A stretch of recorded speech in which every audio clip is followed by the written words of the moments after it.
வாழ்க வளமுடன். இன்றியம் வாழ்க வையகம், வாழ்க வையகம், வாழ்க வளமுடன். குரு வாழ்க, குருவே துணை. என்னை இந்த உலகத்திற்கு கொடுத்த என் தாய் தந்தையரை வணங்குகிறேன். நமது குருபிரான் ஆசான் அருட்தந்தை வேதாத்ரி மகரிஷி அவர்களை வணங்குகிறேன். வாழ்க வளமுடன். நல்லதொரு வாய்ப்பை நல்கிய நார்வே டென்மார்க் மன்ற நிர்வாக உறுப்பினர்களுக்கு நன்றிகள், வாழ்த்துக்கள். வாழ்க வளமுடன். இந்த இணையத்தில் இணைந்திருக்கும் அனைத்து வேதாத்ரிய குடும்ப உறுப்பினர்களுக்கு வாழ்த்துக்கள். வாழ்க வளமுடன். சிறப்பானதொரு வரவேற்புரை, நன்றி உரை வழங்கிக் கொண்டு வழங்க இருக்கும் அருள்நிதி சுகந்தி அம்மா அவர்களும், ஆழமான தவத்தை அருமையாக வழிநடத்திய அருள்நிதி நகிலேஷ் ஐயா அவர்களுக்கும், தொகுப்புரை வழங்க இருக்கும் அருள்நிதி சுகந்தி அம்மா அவர்களுக்கும் என்னுடைய வணக்கங்கள், வாழ்த்துக்கள். வாழ்க வளமுடன் அம்மா, வாழ்க வளமுடன். இன்றைய சிந்தனைக்கான தலைப்பு தெரிந்து தெளிதல். இந்த மாதம் முழுவதும் திருக்குறளில் இருக்கும் ஒவ்வொரு அதிகாரம் தலைப்பாக கொடுக்கப்பட்டிருக்கிறது. அதனை பற்றி நாம் சிந்தித்துக் கொண்டிருக்கிறோம். இந்த தெரிந்து தெளிதல் என்பது 51வது அதிகாரத்தில் இடம்பெறுகிறது. 2 வார்த்தைகள். தெரிந்து என்றால் ஆராய்தல், ஆராய்ந்து கொள்ளுதல். தெளிதல் என்பது வெளிப்படைத்தன்மை. அந்த வெளிப்படைத்தன்மை எப்படி இருக்க வேண்டும்? தெளிவாக இருக்க வேண்டும். கிளாரிட்டி என்று ஆங்கிலத்தில் கூறுவார்கள். இதற்கு சமமான ஒரு அழகான தமிழ் வார்த்தை துலக்கம், புரிந்து கொள்ளுதல் என்று அர்த்தம். இது எதை குறிப்பிடுகிறது? ஒருவரை நன்கு அறிந்து ஆராய்ந்து சந்தேகம் இல்லாமல் தெரிந்து கொள்ள வேண்டும் அப்படின்னு வள்ளுவம் சொல்கிறது. இந்த அதிகாரம் எதை பற்றி கூற வருகிறதுனா, அரசன், அமைச்சர் இவர்கள் போருக்கு தயாராக இருக்கும் பொழுது எதையெல்லாம் கவனிக்க வேண்டும்? அரசன் போருக்கு தயாராக இருக்கிறான் புறப்படுவதற்கு. அவரது உடல் மன வலிமை சரியானதாக இருக்கிறதா அப்படி செல்ஃப் செக் பண்ணிக்கணும். அடுத்து காலம் அறிதல். காலம் அறிந்து அந்த போருக்கு புறப்படும். காலம் அப்படின்றது ரொம்ப மழை காலத்துல போர் பண்ண முடியாதுல, அதீத வெயில் இருக்கும் பொழுதும் பண்ண முடியாது. சோ காலம் அறிந்து அந்த போருக்கு புறப்பட வேண்டும். 3வதாக இடம் அறிந்து, எந்த இடம் அந்த போர் புரிவதற்கு தகுந்த இடமாக இருக்கிறதா அது தெரிந்து புறப்பட வேண்டும். சோ அமைச்சர், ஒற்றன் இவர்களோடு புறப்படும் அந்த மன்னன் இன்னும் எதை கவனிக்கும்னா, அந்த அமைச்சரோட ஒற்றனோட மன இயக்கம், மன இயல்புகள் எப்படி இருக்க வேண்டும், இதையெல்லாம் தெரிந்துதான் ஒருவர் போருக்கு புறப்பட வேண்டும். இதைதான் இந்த அதிகாரத்தில் திருவள்ளுவர் நமக்கு குறிப்பிடுகிறார்கள். இது இந்த விஷயங்கள் எல்லாம் அமைச்சருக்கும் மன்னனுக்கும் மட்டும் தானா அப்படின்னா, மனிதர்களுக்கும் இதே இருக்கிறது. மனிதர்களுக்கும் ஒரு செயல் செய்யும் பொழுது அதை எப்படி, எந்த காலத்தில், அதற்கேன சூழ்நிலை அறிந்து நம்ம டிராவல், அது ஆங்கிலத்தில் சொல்லுவாங்க விச் இஸ் வெரி இம்பார்ட்டன்ட். எது ரொம்ப முக்கியம்? உன்னுடைய பயணமா இலக்கா அப்படின்னு கேட்பாங்க. இதுக்கு பொதுவான அன்பர்கள் நீங்க சாட்ல போடலாம். எது முக்கியம்? பயணம் முக்கியமா, நம்மளுடைய இலக்கு முக்கியமா? அன்பர்கள் சாட்ல போடலாம். இதற்கு 3வதாக ஒரு பதில் குறிப்பிடுகிறார்கள். என்ன அப்படின்னா, நீங்கள் எப்படி பயணிக்கிறீர்கள், எந்த இலக்கை என்பதற்கு ஒரு இடைவெளி இருக்கலாம். இந்த இடைவெளியில் உங்களுடன் யார் சேர்ந்து பயணிக்கிறாரோ, எப்படி அரசனுடன் ஒற்றனும் அமைச்சரும் பயணிக்கிறாரோ அது போல நம்முடன் பயணிக்கும் பயணம் முக்கியம். முகிலமா சொல்லியிருக்கிறாங்க. இது ஒரு வித்தியாசமான கருத்தை படித்தேன். அதை நான் இதோட ஷேர் பண்ணிக்கிறேன். இலக்கும் பயணமும் எந்த அளவு முக்கியமோ அதே அளவு அந்த இலக்கை யாருடன் கடந்து செல்கிறோம் என்பது மிக மிக முக்கியமான ஒரு விஷயம். அந்த கடந்து செல்லும் பொழுது அந்த நபரை நாம் சரியாக புரிந்து கொள்ள வேண்டும். மகான் சொன்ன ஒரு விஷயம், சாக்ரட்டிஸ் ஐயா வாழ்க்கையில நடந்த விஷயம். இந்த தெளிவு அப்படின்றதுக்கு நமக்கு தெரியும். எல்லாரும் இத பத்தி சொல்லியிருக்காங்க. பாரதி என்ன சொல்லியிருக்காங்க? தெளிந்த நல் அறிவு வேண்டும் அப்படின்னு சொல்லியிருக்காங்க. இந்த தெளிந்த நல்லறிவு அப்படின்றதுக்கு அறிவு அறிவு எல்லாரிடமும் இருக்குது. நல்லறிவு அப்படிங்கும்போது அதுல ஏதோ ஒரு சின்ன ஒரு ஸ்பெஷல் குவாலிட்டி இருக்குல்ல. அந்த நல்லறிவு என்ன அப்படின்னு பார்த்தோம்னா, சாக்ரடீஸ் ஐயா வாழ்க்கையில நம்ம எல்லாருக்கும் தெரியும். நாம் எல்லாரும் போற்றி பாராட்டுற ஒருத்தர் சாக்ரடீஸ். அவர் வாழ்க்கையில நடந்த ஒரு நிகழ்வு. அவர் பொதுவா என்ன பண்ணுவாங்கன்னா, டெய்லி ஒரு 10 பேர கூப்பிட்டு அந்த பிரசங்கம் குடுப்பாராம். இத பார்த்துட்டு இருக்கும்போது அவங்க மனைவிக்கு வந்து ரொம்ப கடுப்பா இருக்குமாம். இவருக்கு வேலையில டெய்லி 10 பேர கூப்பிட்டு வச்சு பண்ணிட்டே இருக்காரு. திட்டிட்டே இருப்பாங்களாம். ஒரு நாள் அந்த மனைவிக்கு என்ன ஆயிடுச்சோ, ரொம்ப கோவம் வந்துருச்சாம். எப்ப பாரு இதான் பண்ணியிருக்கான்னு சொல்லிட்டு, அவருடைய க நெறைய தண்ணி எடுத்துட்டு வந்து, சில் வாட்டர் எடுத்துட்டு வந்து அவர் தலையில ஊத்துறாராம். அப்போ சாக்ரடீஸ் சிரிச்சுக்கிட்டே சொன்னாராம், "இதுவரை இடி இடித்தது, இப்பொழுது மழை பெய்தது" அப்படின்னு சொன்னாராம். அந்த தெளிந்த நல்ல அறிவு. அவங்க இன்டென்ஷனா பண்ணல. பட் இவர் வந்து அதை விட அதிகமாக அத புரிந்து கொண்டார். எனக்கு இது ரொம்ப புடிச்சிருக்கு. நான் செய்றேன். என் மனைவியும் இதே நோக்குல அத புரிஞ்சுக்கணுன்ற அவசியம் இல்லை. அப்படின்றது தான் அந்த நல்லறிவு அப்படி எந்த ஒன்றையும் எப்படி அறிய வேண்டும்? சாதாரண மனிதர்கள் எல்லாரும் சமமானவர்கள். அப்படித்தானே? எல்லாருக்கும் எல்லா குவாலிட்டீஸும் இருக்கு. எல்லா ஃப்ரீடமும் இந்த உலகத்துல வாழ இருக்குது. ஆனா, சாக்ரடீஸ் மாதிரி, மகான் மாதிரி, திருவள்ளுவர் மாதிரி, பல அறிஞர்கள், பல ஞானிகள் இவங்க எதுல வேறுபடுறாங்க அப்டின்னா, அந்த தெளிந்த அறிவுல தான் அவங்க வேறுபடுறாங்க. இப்போ நாமெல்லாம் மனவளக்கலை வருவதற்கு முன்னாக வாழ்க்கை எப்படி இருக்கும்? பெற்றோர்கள், பெரியோர்கள் ஒரு வழி வகுத்திருப்பாங்க. அந்த வழிப்படி வாழ்வோம். காலையில முழிக்கணும், இப்படிதான் இருக்கணும், இப்படி செயல்படணும், இப்படி வாழணும், இப்படி ஒரு நாளை முடிக்கணும்னு சொல்லியிருப்பாங்க. அப்படிதான் நம்ம வாழ்ந்துட்டு இருந்தோம். மனவளக்கலைக்குள்ள வந்தப்புறம் நமக்குள்ளாக தோன்ற மாற்றம் என்ன? மகான் நமக்கு முதலாவதாக என்ன சொல்லிக் குடுத்தாங்க? முதலில் உங்களை நீங்கள் கவனிக்க வேண்டும். நம்மை நாம் கவனிப்பதுதான் முதலான ஒரு விஷயமாக குடுத்தாங்க. Self care and self love is very very important அப்படின்னு சொன்னாங்க. 5 விஷயங்கள் மனவளக்கலையில நமக்கு சொல்லிக் குடுக்குறாங்க. முதலாவதாக உடற்பயிற்சி சொல்லிக் குடுக்குறாங்க. இந்த உடலை நல்ல வைத்துக் கொள்ள வேண்டும் அப்படின்றதுக்காக உடற்பயிற்சி. 2வதாக உயிர். உயிர்ன்ற வார்த்தையை நம்ம சாதாரணமாக பயன்படுத்திக் கொண்டிருந்தோம். பட் இந்த உயிர் எங்க இருக்குது? அது எப்படி செயல்படுகிறது? அப்படி இந்த உயிர் ஆற்றலை எப்படி பெருக்க வேண்டும் அப்படின்றதுக்காக காயக்கல்ப பயிற்சி சொல்லிக் குடுத்தான். 3வதாக அகத்தவம், அகத்தாய்வு சொல்லிக் குடுத்தான். இந்த 3 பயிற்சிகளும் எப்படி இருந்தது? ஒரு தனி மனிதனுக்கு உண்டான ஒரு பயிற்சியாக குடுத்தாங்க. 4, 5 பயிற்சிகள் என்னவா இருந்ததுன்னா, தான் சமுதாயம் இயற்கை அப்படின்ற இணைப்புல தான் மனிதர்கள் வாழ்றாங்க. அப்போ அந்த மனிதன் இந்த உடற்பயிற்சி, காயக்கல்ப பயிற்சி, அகத்தவம் செய்து வெளியே போம்போது, அந்த சமுதாயத்தோடையும், இயற்கையோடும் இணைந்து வாழ வேண்டும். அந்த இயற்கையோடு ஒத்தும் உதவியும் வாழ்வதற்கு சில பயிற்சிகள் குடுத்தாங்க. இயற்கை தத்துவ அறிவ நமக்கு குடுத்தாங்க. கடைசியாக இதெல்லாம் நம்ம சரியா ஃபாலோ பண்ணிட்டோம்னா, மகானோட அந்த கனவாக உலக அமைதி, உலக சமாதானம் நடைபெறுவதற்கு எளிதாக இருக்கும் சொன்னாங்க. உடற்பயிற்சி செய்தோம். ஆரம்ப காலங்கள்ல கொஞ்சம் யோசிச்சு பார்ப்போம். டெய்லி உடற்பயிற்சி செய்தோமா, உடற்பயிற்சி செய்யணும்னு சொல்லிட்டு அலார்ம் வைப்போம். ஆனா காலையில தூங்கிடுவோம். அந்த அலார்ம ஆஃப் பண்ணுவோம். ஸோ இந்த அலார்ம் வச்சதும் நாம தான். இந்த அலார்ம் ஆஃப் பண்ணதும் நான் தான். அப்ப என்ன இருந்துச்சு? உடற்பயிற்சிய பத்தி தெரிந்து கொண்டோம். இந்த உடற்பயிற்சி நம்ம ரெகுலரா பண்ணிட்டா, நம்ம உடம்புல பலவிதமான நோய்கள் வராது. ஒருவேள அந்த நோய்கள் வந்தா கூட, அது காலத்தால் சரியாகும். ஒருவேள சரி செய்ய முடியாத அந்த நோய் பெற்றோர்கள், பெரியோர்கள் மூலமா வந்தா கூட, அது அடுத்த வீரியம் அதிகமாக இல்லாமல் பாதுகாக்க முடியும். நாள் முழுவதும் ஆரோக்கியமாக இருக்க முடியும். அப்படின்னு அந்த தெரிஞ்சாலும் டெய்லி செய்யணும் அப்படின்ற ஒரு தெளிவு நிலைக்கு வர்றதுக்கு சில காலங்கள் நமக்கு பிடிச்சது. இது எல்லாருக்கும் பொதுவாக நடந்திருக்கும். அநேக அன்பர்களுக்கு இது நடந்திருக்கும். அடுத்ததாக உயிரை பற்றிய காயக்கல்ப அறிவை கொடுத்தாங்க. மகான் என்ன சொன்னாங்க? "உயிரறிவை உள்ளுணர்வாய் உணர்தல் வேண்டும்." அந்த உள் உணர்வு இந்த உயிரை பற்றி தெரிஞ்சா தானே அது நமக்குள்ள எப்படி இருக்குது? அது உணர்வா நமக்குள்ளாக எப்படி இருக்குது தெரிஞ்சுக்கணும். காயகல்பம் அப்படின்ற வார்த்தை சொன்னாலே இளமை காத்து, ஆயுள் நீடித்து, கரும நோய்கள் என்று அழைக்கப்படும் அனைத்து நோய்களும் நீங்கும். அது வந்து காயகல்பம் வந்து ஒரு சர்வலோக நிவாரணியா இருந்துச்சு. 3 நிமிஷத்துல மேஜிக். யூசுவலா சொல்ல 2 நிமிடத்தில் உணவு நம்ம எத்தனையோ விளம்பரங்கள் பார்த்திருக்கோம். ஆனா 3 நிமிடங்கள் நம்ம வாழ்க்கையே மாறுச்சு.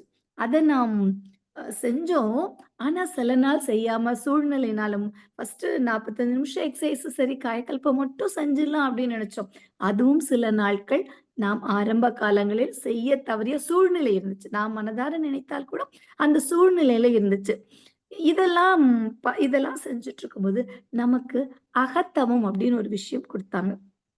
புத்த பெருமான் சொல்றாங்க, மனிதர்கள்ல இன்னைக்கு இந்த சமுதாயம் முழுதும் ஏற்படுற பல விதமான அ பிரச்சனைகளுக்கு அடிப்படை காரணம் ஒண்ணே ஒண்ணுதான்.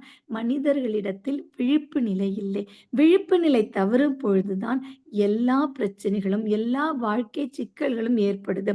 அதனால மனிதர்களுக்கு விழிப்பு நிலை மிக முக்கியம் சொன்னாங்க. இதை உணர்ந்ததால் நம் மகான் என்ன பண்ணாங்க, சாதாரணமா ஒரு யோகா சென்டர் போறீங்கன்னு வச்சுக்கோங்களேன், எத்தனையோ சென்டர்ஸ் இருக்கு. அங்க என்ன பண்ணுவாங்க, பொதுவாக இந்தியாவை பொறுத்தவரை சக்கரங்களை அடிப்படையாக கொண்ட தியானம் தான் செய்றாங்க. அந்த சக்கரத்தை பண்ணும்போது ஒரு ஒரு சக்கரமா அவங்க கிளென்ஸ் பண்ணி வரும்பொழுது என்ன ஆகும், ஆகினேய துரியம் வரும்போது நெறைய நாட்கள் ஆயிடும். மகான் அத என்ன பண்ணாங்கன்னா, அழகா பைபாஸ் பண்ணி ஆகினிய ஃபர்ஸ்ட்டு குடுத்துட்டாங்க. ஏன் ஆகினிய குடுத்தாங்க?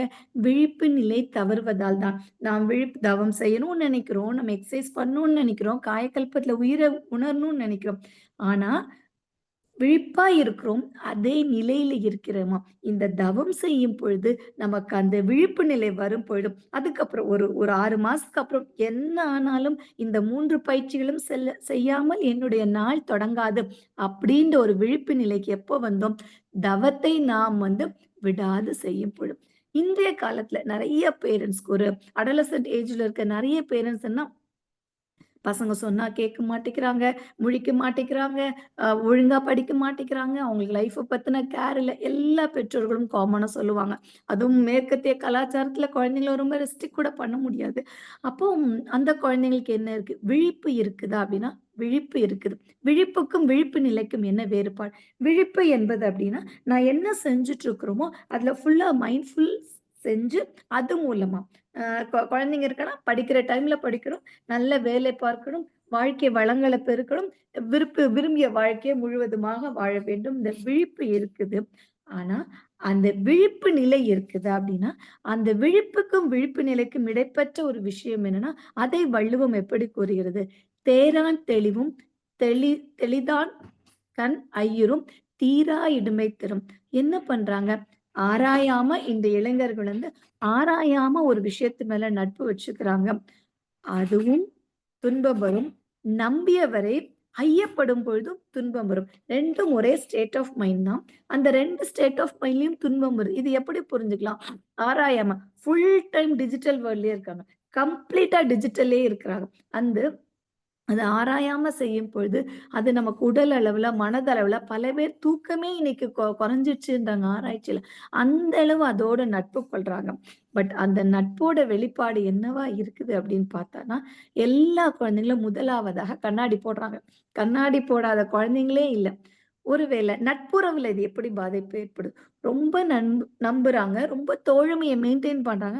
ஒரு காலத்துல அந்த தோழமையே அவங்களுக்கு எதிரியாக மாறுகிறது. இது இல்லற வாழ்க்கையில ரொம்ப நடக்குது. வேலைக்கு போறாங்க.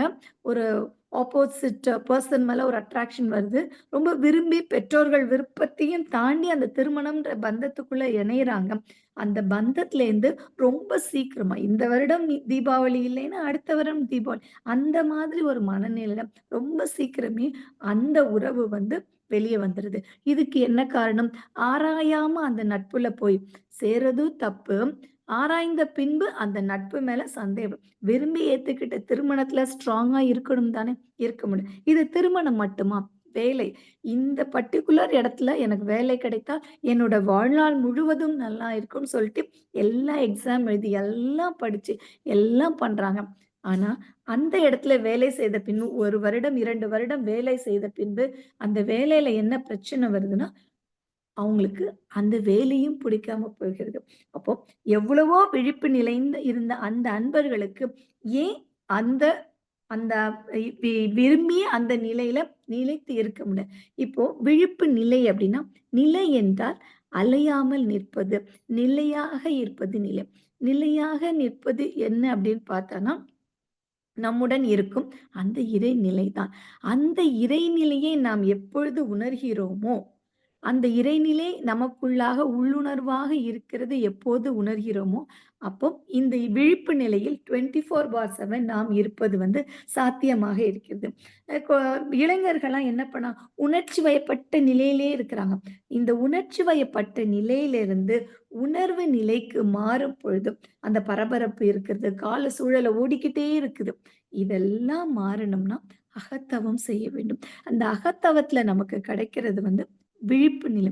இந்த விழிப்பு நிலை கூட மகான் என்ன சொல்றாங்கன்னா, அயரா விழிப்புணர்வு, கான்ஸ்டன்ட் அவேர்னஸ். காலையில ஒரு தவம் முடிந்து நம்ம இப்போ ஒரு சொல்லுவாங்க, தவம் முடிஞ்சோனே நீங்க உங்க பிபிய செக் பண்ணுங்க, உங்களோட மைண்ட் செட் செக் பண்ணுங்க. சாயங்காலம் ஒரு 6 மணிக்கு உங்க மைண்ட் செக் பண்ணுங்க, பிபி செக் பண்ணுங்க, வேரியேஷன் இருக்கு. அப்ப விழிப்பு நிலையில இருக்கும்பொழுது சில நேரங்களில் மாறுபாடு இருக்கலாம். ஆனால் அயரா விழிப்பு நிலையில் இருக்கும் பொழுது ஒரே மாதிரியாக தான் இருக்க முடியும். அந்த அயரா விழிப்பு நிலையை அடையிறது தான் நான் அதன் சிறப்பை தெரிந்து தெளிதலாக இருக்கிறது. அடுத்ததாக மகான் நமக்கு குடுத்தது. மகான் வாழ்க்கையில இந்த விழிப்பு நிலை எப்பொழுது வந்துச்சு? நம்ம எல்லாரும் இந்த இன்சிடென்ட் கேள்விப்பட்டிருப்போம். திண்ணை பள்ளிக்கூடத்தில் மாணவர்களுக்கு கிளாஸ் எடுத்துட்டு இருக்கும்போது, ஒரு அடி குடுத்துட்டாங்க. அந்த குழந்தை வீல் என்று கத்துனாங்கல்ல, அந்த சத்தம் கேட்கும்போது மகானுக்கு அந்த உள் உணர்வுல விழிப்பு நிலை வந்துடுச்சு. அந்த குழந்தைய கட்டி அணைத்து அழுதது மட்டும் இல்லாமல், அதனுடைய பலனாக நமக்கு இன்னைக்கு கிடைச்ச பெரிய விஷயம் என்ன? சினம் தவித்தல் அப்படின்ற மிகப்பெரிய பயிற்சியை நமக்கு கொடுத்திருக்கிறார்கள். ஸோ, இந்த விழிப்பு நிலை தான் நாம் எப்போதும் தக்க வைத்துக் கொள்ள வேண்டும். இது நம்மிடம் மட்டும் தான் இருக்கிறதா? அப்படின்னா, 4வதாக என்ன பார்த்தோம்? அ ஒத்தும் உதவியும் வாழும் இயற்கை தத்துவ அறிவைப் பற்றி மனிதர்கள் தெரிந்து கொள்ள வேண்டும். இந்த இந்த விழிப்பு நிலை அ பறவைகளிடமிடம் இருக்கிறது, விலங்குகளிடமே இருக்கிறது. சுனாமி நம்ம எல்லாருக்கும் தெரியும். 2004 சுனாமி இந்த உலகத்தையே புரட்டி போட்டுச்சு. அந்த சுனாமில இருக்கும்போது நெறைய பறவைகள் நெறைய விலங்குகள் தன்னை சேஃப்கார்ட் பண்ணிச்சாம். மலை மேல ஏதோ இடத்துல இருந்துச்சு. இது எப்படி நடந்துச்சு அப்படின்னு ரிசர்ச் பண்ணியிருக்காங்க. அதுக ரொம்ப அந்த அந்த ஜீவராசிகளாம் ரொம்ப அமைதியான நிலையில் இருக்கும்போது, அதற்குள்ளாக அந்த இன்ட்யூஷன் ஏதோ ஒண்ணு நடக்க போகுது. உயிருக்கு அச்சம் தரக்கூடிய ஏதோ ஒரு விஷயம் நடக்க போறது அப்படின்னு நினைச்சு தன்னை தற்காத்துக் கொள்கிறது. ஆனா மனிதர்களால ஏன் இதே நிலையில இருக்க முடியலன்னா, நாம் ஐம்புலன்கள் வழியாக செயல்பட்டு வெளி உலகத்தோடையே தொடர்பு கொண்டுட்டே இருக்கோம். நம்ம தவத்துல ஆழ்ந்து போம்போது மைண்ட் ஃப்ரீக்வன்சி தெரியும்போது தானே அந்த விழிப்பு நிலையிலே நம்மால் தொடர்ந்து இருக்க முடியும். தாய்லாந்துல நடந்த இந்த சுனாமி நேரத்துல நடந்த நிகழ்வு என்னன்னா, அங்குள்ள மக்கள் ரொம்ப ஹார்ட் வொர்க்கிங் பீப்பிள். ரொம்ப மைண்ட்ஃபுல்னஸா இருப்பாங்களாம். அந்த மக்களும் இதே மாதிரி அவங்க ஏதோ ஒரு மைண்ட்ஃபுல் பிராக்டிஸ் பண்ணியிருக்காங்க. தவம் மாதிரி. அங்க இருக்கிற ஏதோ ஒரு முறை அவங்க பிராக்டிஸ் பண்ணியிருக்காங்க. அவங்க எல்லோருக்கும் தோன்றுதான், ஏதோ ஒன்று தவறாக நடக்கப் போகுது. இதிலிருந்தும் என்னையும், என் குடும்பத்தையும், என் சமுதாயத்தையும் காத்துக்கொள்ள வேண்டும் சொல்ல எல்லோரும் சில சில மணி நேரங்களுக்கு முன்பாக, சில நாட்களுக்கு முன்பாக மலையில் பேர் வாழ்ந்திருக்கிறாங்க. அதுக்கப்புறம் குறிப்பிட்ட மக்கள் மட்டும் ஏன் பாதிக்கப்படவில்லை அப்படின்னு பார்க்கும்போது, அவங்கட்ட போய் இன்டர்வியூ பண்ணும்போது, அவங்கட்ட கேள்வி கேட்கும்போது, அவங்க சொன்ன எங்களுடைய மனமானது விழிப்பு நிலையிலிருந்து ஏதோ எங்களிடம் சொல்ல முயற்சி செய்தது. அதை நாங்கள் கேட்டுக்கொண்டோம் அப்படின்னு சொல்றாங்க. ஸோ எந்த அளவு அந்தளோட மைண்ட் ஃப்ரீக்வன்சி நமக்கு கம்மியா போனா மட்டும் தான், அதில் மூலமாக நமக்கு தெளிவு கிடைக்கும். நமக்கு தெரியும். இந்த சமுதாயத்துல எவ்வளவு நல்ல விஷயங்கள் இருக்கோ, அதுபோல சில தவறான பழக்கவழக்கங்களும், தீய பழக்கவழக்கங்களும் இதே சமுதாயத்தில் இருக்கிற பல அன்பர்கள் அதுக்கு அடிமையாயிட்டு, அதிலேருந்து வெளிய வர முடியாம பல கஷ்டங்கள அனுபவிச்சுட்டு இருக்காங்க. வெளிநாடுகளில் எல்லாம் என்ன வச்சிருக்கிறாங்கன்னா, மைண்ட்ஃபுல்னஸ் ரிசர்ச் சென்டர் அப்படின்னு ஒண்ணு வச்சிருக்கிறாங்களாம். அந்த மைண்ட்ஃபுல்னஸ் ரிசர்ச் சென்டர்ல அந்த சென்டர்ல என்ன பண்றாங்க அப்படின்னா, ஒரு தவறான பழக்கவழக்கத்துக்கு ஒரு அன்பர் வந்துட்டாங்கன்னு வச்சுக்கங்க. அந்த அன்பர எதுவும் சொல்றது இல்லையா, நீங்க வராங்க. வந்து அவங்களே சொல்றாங்களாம், இந்த மாரி எனக்கு ஒரு பழக்கம் வந்துச்சு. இந்த பழக்கத்துலேருந்து நான் வெளிய வரணும். எனக்கு உதவி புரிங்கன்னு சொல்றாங்க. அங்க இருக்கும் மருத்துவர்கள், சைக்காட்ரிஸ்ட் அண்ட் சைக்காலஜிஸ்ட் என்ன சொல்றாங்க, நீங்க எதுவுமே நிப்பாட்ட வேணாம். உங்களுக்கு என்ன பழக்கம் இருக்கோ, அந்த பழக்கத்தையே நீங்க கன்டின்யூ பண்ணலாம். இது அவர்களுக்கு வந்து ரொம்ப ஆச்சரியமா இருக்கு. தீய பழக்கத்திலேருந்து வெளிய வரணும்னு நான் நினைக்கிறேன். பட் அதுலேருந்து வெளிய வராதீங்க எப்படி சொல்றாங்க. ஆனா, நீங்க ஒரே ஒரு பிராக்டிஸ் மட்டும் பண்ணணும். என்ன பண்ணணும்? நீங்க என்ன செய்தாலும் அது வந்து அவேர்னஸோட விழிப்பு நிலையில நீங்க செய்யுங்க அப்படின்னு சொல்றாங்க. ஒரு அன்பருக்கு வந்து ஒரு பழக்கம் இருக்கு. அந்த பழக்கத்த தொடரார். தொடரும்போது அதிலேருந்து வந்த அந்த ஸ்மெல், அந்த பழக்கம் யூஸ் பண்ணும்பொழுது, வாயிலேருந்து வர அந்த துர்நாற்றம் தாங்க முடியாத, அவராகவே அந்த பழக்கத்திலிருந்து விடுபட்டாராம். இன்னொரு நண்பர் சொன்னாராம், நான் வந்து ஒரு திருடன். எனக்கு எங்க விலை உயர்ந்த பொருட்கள் இருந்தாலும் எனக்கு திருடணும்னு தோணும். அப்போ இந்த இந்த மைண்ட்ஃபுல்னஸ் சென்டர்ஸ்ல நெறைய விலை மதிக்க முடியாத பொருள் இருக்கு. நீங்க இன்னைக்கு நைட்டு திருடிக்கங்க. எந்த பிரச்சனையும் இல்லன்னு சொல்லியிருக்காங்க. உடனே அவரு போயிருக்கிறாரு. திருட போயிருக்காரு. மைண்ட்ஃபுல்லா திருடணும். நீங்க விழிப்புணர்வோட அத திருடும். திருடும் பொழுது அந்த அன்பருக்கு தோணியிருக்கு, இது என்னுடைய பொருள் இல்ல. மனிதருடைய கடினமான உழைப்பாலும், ஆற்றலாலும் கொடுக்க கஷ்டப்பட்டு கிடைத்த அந்த பொருளை நான் ஒரு நிமிடத்தில் பிற வளம் பறித்து உண்பது வந்து எந்த விதத்திலும் சரியானதல்ல அப்படின்னு சொல்லியிருக்காங்க. ஒரு 15 நாள் கழித்து இந்த அன்பர்கள் 2 அன்பர்களையும் கூட்டு கேட்கும்போது அவங்க சொன்னாங்களாம், "இங்கு எந்த விதமான பயிற்சிகளும் கொடுக்கவில்லை. எங்களை நாங்களாக இருக்க வைத்தோம். ஸோ மனமானது மனமாகவே இருந்தால் போதும். சரியான நிலையில தான் நாங்களாகவே இதிலிருந்து வெளியே வருகிறோம்" சொல்லிட்டு 15ஆம் நாள் அந்த 2 பேரும் அந்த மைண்ட்ஃபுல்னஸ்லேருந்து வெளிய அந்த மைண்ட்ஃபுல்னஸ் ரிசர்ச் சென்டர்லேருந்து வெளிய போயிட்டாங்க. ஸோ, ஒரு சின்ன செயல் தான், ஒரு சின்ன விஷயம் தான் நம் வாழ்க்கையில் எவ்வளோ பெரிய மாற்றத்த கொடுக்குது. இந்த மாற்றத்த இந்த இளைஞர்கள்ட்ட குடுத்துட்டோம்னு வச்சுக்கங்களேன், இந்த விழிப்பு நிலையிருந்து ஒரு சின்ன ஸ்டேட் தான் வருது. ஒரு சின்ன ஸ்டேட் ஆஃப் மைண்ட் தான் மாத்தி குடுத்துட்டோம். இந்த சமுதாயம் வந்து ரொம்ப பாசிட்டிவா எவ்வளவு பெரிய மாற்றங்களை குடுக்க முடியும். அந்த அவ்வளோ பெரிய மாற்றங்கள் வந்து இந்த சமுதாயத்துல வந்து எப்பொழுதுமே ஒரு அன்பும், அமைதியும், கருணையுமாக இருப்பதற்கான வாழ்க்கையை கொடுக்கும். அகநோக்கம் பற்றி மகானோட கவிதையை இந்த நேரத்துல உங்களோட பகிர்ந்து கொள்கிறேன். "அகம் நோக்கி நின்று அறிவை நான் என உணர்ந்து, இகம் நோக்கி எண்ணற்ற ஜீவ இன நிலை உணர்ந்து, சுக துக்க தோற்றம் பெருக்கம் மாற்றம் அறிந்தால், செகமெங்கும் அவனுடைய சித்தாகவே தோன்றும். அகத்தவம் செய்யும் பொழுது, அறிவே நான் என்று உணரும் பொழுது, உள்ளே நோக்கி நோக்கி போம்போது, எல்லோரும் இறைநிலையின் தன்மைதான். சுக, துக்கம் எல்லாமே இந்த வாழ்வின் ஒரு பகுதிதான் அப்படின்றது தெளிவாக புரியும்போது, இந்த உலகத்தில் இருக்கும் எல்லாமே இறைவனோட சித்தாகவே இருக்கிறது. இறைவனுடைய அந்த ஒரு விளையாட்டாகவே இந்த பிரபஞ்சம் இருக்கிறது அப்படின்றத நம்ம உணருவோம். இத எப்படி உணர முடியும்?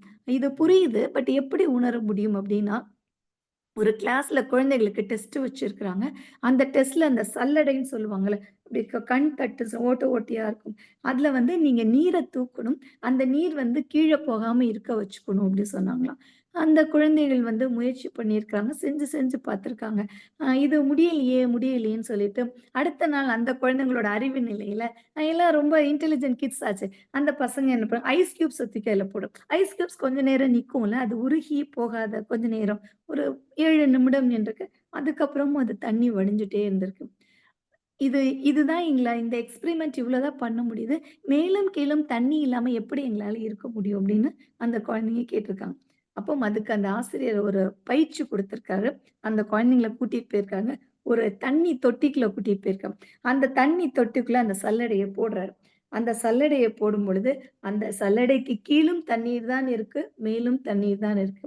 அதுபோல அன்பர்களே, நாம் வந்து இறைநிலை தவம் செய்யும் பொழுது நாம் வந்து துரியாதீதம் தவம் செய்யும் பொழுது, நம்மிடம் இருக்கும் எல்லா குணங்களோட தான் நம்ம மேல போறோம். அந்த தவத்துல நம்ம வந்து இறைநிலை உணரும் பொழுது, இறைநிலையாகவே நம்ம அப்படியே கலந்துரும் அப்படித்தானே? அப்போ நமக்கு வந்து அ மேல் பதிவு இருக்கலாம், கீழ்ப்பதிவு இருக்கலாம், சஞ்சிதமா சில பதிவுகள் இருக்கலாம், செயல்கள் மூலமா பதிவுகள் இருக்கலாம். இது எல்லாம் சேர்ந்து தான் நம்ம மேல போறோம். பட் அங்க என்ன நடக்குது? நமக்கு மேலாகவும் இறைநிலை தான் இருக்கிறது. கீழாகவும் இறைநிலை தான் இருக்கும். நம்ம அந்த சல்லடை மாரி சலிச்சு, சலிச்சு நம்மள எடுத்தா கூட, எங்கு நோக்கிலும் நமக்குள்ள என்ன இருக்கு? இறைநிலை தான் இருக்குது. அப்படின்ற அத உணர்ந்த அந்த தருணம், நமக்குள்ளாக ஒரு தெளிவு கிடைக்குதுல்ல. என்ன தெளிவு கிடைக்குது? நான் அயரா விழிப்பு நிலையில், நான் செய்யும் எல்லா செயல்களும் நல்ல செயல்களாகவே செய்யும். ஒருவேளை ஒருவேளை இந்த செயல்களை எப்பொழுது பாதிப்பு ஏற்படும்? பெருமைக்கும் ஏனைய சிறுமைக்கும் தத்தம் கருமமே கட்டளைக்கல். எப்படி அந்த அன்பர் வந்து ஒரு தவறான ஒரு செயல் மூலமா என்ன உணர்ந்தார்? இந்த தவறான செயல் செய்யும் பொழுது என் குடும்பம் என்னை மதிப்பதில்லை, என் சுற்றார் என்னை மதிப்பதில்லை, இந்த சமுதாயம் என்னை மதிப்பில்லை.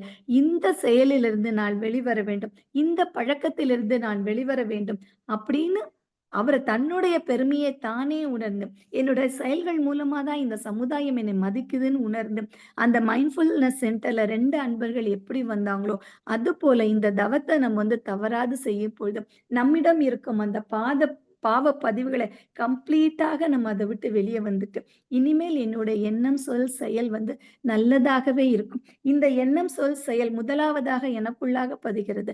தவம் செய்யும் பொழுது தவத்தோட எண்டுல தன் வாழ்த்து குடுத்துட்டு வெளியே வரும். நான் நல்ல எண்ணங்கள், நான் நல்ல செயல்கள், நான் நல்ல செய்யும் பொழுது என்னை சுற்றி இருப்பவர்களுக்கும் நான் நன்மையே என்னால் செய்ய முடியும் சொன்னோம்.